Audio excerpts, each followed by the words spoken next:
आदरणीय अटल बिहारी वाजपेयी जी ने कहा था, पाक सेना के परमाणु हमले से भारत का तो कुछ नहीं बिगड़ेगा, लेकिन पाकिस्तान दूसरे दिन का सूरज नहीं देख पाएगा।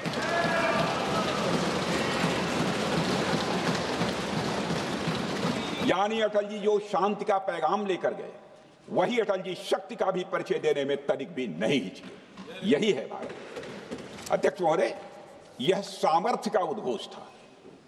यह एक स्पष्ट संदेश था कि भारत शांति चाहता है, लेकिन अगर कोई हमारी संप्रभुता को चुनौती देगा तो उसका जवाब भी उतनी ही दृढ़ता से दिया जाएगा।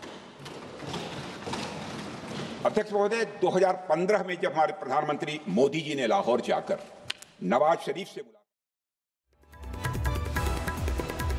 तो जम्मू कश्मीर में सेना को बड़ी कामयाबी मिली। बड़ी खबर इस वक्त आपको बता रहे हैं। ऑपरेशन महादेव में 3 आतंकी ढेर हुए हैं। आतंकियों से भारी मात्रा में ग्रेनेड बरामद हुआ है। बड़ी खबर आपको बता रहे हैं। मारे गए आतंकी पहलगाम हमले से जुड़े हो सकते हैं। ऑपरेशन महादेव चलाया गया और 3 आतंकी ढेर हो गए हैं। बड़ी खबर इस वक्त आपको बता रहे हैं। और साथ ही साथ जानकारी ये भी मिल रही है कि जम्मू कश्मीर में सेना को ये बड़ी कामयाबी मिली है। 3 आतंकी ढेर हुए हैं।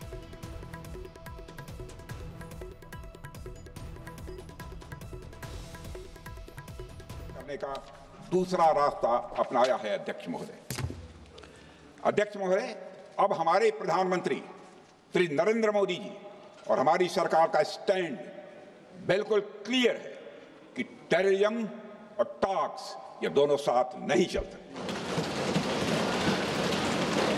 क्योंकि सभ्य मुल्कों के बीच बातचीत होती है। अध्यक्ष महोदय, लोकतांत्रिक देशों में बातचीत होती है, पर एक ऐसा देश जिसके वजूद में लोकतंत्र का एक कतरा भी न हो और सिर्फ रिलीजियस फैनेटिसिज्म, टेररिज्म और हेट्रेड अगेंस्ट इंडिया हो, उसके साथ संवाद किसी भी सूरत में नहीं किया जा सकता। क्योंकि टेररिज्म की भाषा जो अध्यक्ष महोदय होती है, वह खून, डर और नफरत है, संवाद नहीं। गोलियों की आवाज में संवाद की आवाज दब जाती है। जहां खून बहता है वहां बातचीत की गुंजाइश अध्यक्ष महोदय नहीं बचती। अध्यक्ष महोदय, पाकिस्तान की वर्तमान स्थिति अब जग जाहिर है। जिस देश ने आतंक को अपनी विदेश नीति का औजार बना लिया, वह अंततः अपने ही जाल में फंस जाता है। पाकिस्तान की नीति और चरित्र को लेकर कोई भ्रम नहीं रहना चाहिए। यह एक ऐसा देश है जो वैश्विक आतंकवाद की नर्सरी है और उन्होंने इसको अपनी स्टेट पॉलिसी का भी एक आधार बनाया हुआ है। अध्यक्ष महोदय, ऑपरेशन सिंदूर के दौरान पूरी दुनिया ने देखा है कि पाकिस्तान में सरकार आतंकवादियों के लिए स्टेट फ्यूनरल का इंतजाम कर रही है और सैन्य अधिकारी भी आतंकवादियों के जनाजे में भाग लेते हैं। यह वही देश है जो सीमा पर सैनिकों से लड़ने का साहस नहीं जुटा पाता, इसलिए निर्दोष नागरिकों, बच्चों और तीर्थयात्रियों को आतंकवाद का निशाना बनाता है। पाकिस्तान की सेना और आईएसआई आतंकवाद को एक प्रॉक्सी वार के रूप में अध्यक्ष महोदय इस्तेमाल करती हैं और उसके सहारे वे भारत को डिस्टेबलाइज करने का सपना देखती है।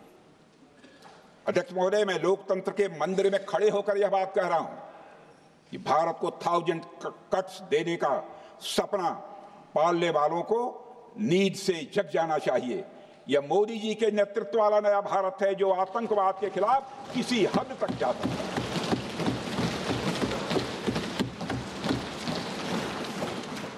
अध्यक्ष महोदय, आप भारत का इतिहास जानते हैं। देखिए, हमने कभी भी किसी की 1 इंच जमीन पर आज तक कभी कब्जा नहीं किया है। हम यह भी जानते हैं कि युद्ध अपनी बराबरी वालों से करना चाहिए।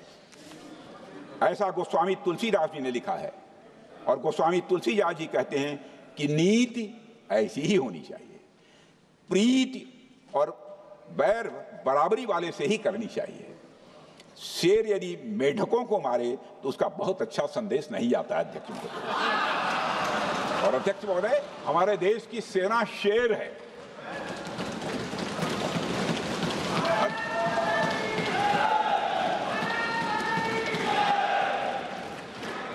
अध्यक्ष महोदय, पाकिस्तान जैसा देश जो साइज, सामर्थ्य, शक्ति और समृद्धि में हमारे आसपास भी नहीं है, उस मुल्क से कैसा मुकाबला? जो मुल्क अपने अस्तित्व के लिए दूसरों पर आश्रित हो, उसके मुकाबले का मतलब है अपना स्तर कम करना। हमारी नीति है आतंकवाद के खिलाफ प्रभावी कार्रवाई करना।